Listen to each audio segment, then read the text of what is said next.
I'm going to be recommending the Gentleman Bastard books by Scott Lynch in 3 minutes. The Lies of Locke Lamora, the first book in the series, has been hailed as one of the most impressive fantasy debuts of the 21st century, and it's easy to see why. The novel introduces readers to the gritty, vibrant city of Camorr, a place that feels as alive as the characters themselves.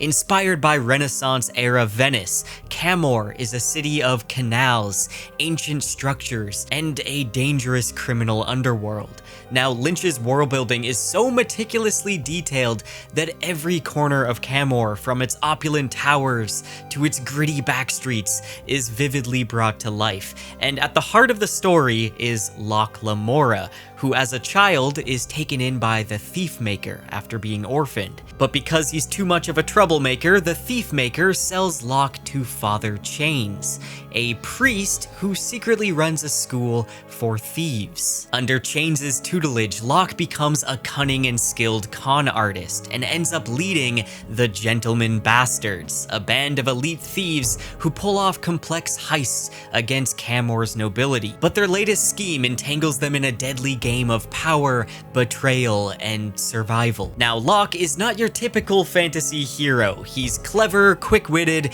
and has a flair for the dramatic, and he often finds himself in situations where he has to outthink his enemies rather than overpower them, even though he often goes into things with no plan whatsoever. His loyalty to his friends, particularly the formidable Jean, adds a really great camaraderie and friendship there that makes this one of the best found family stories that I've read.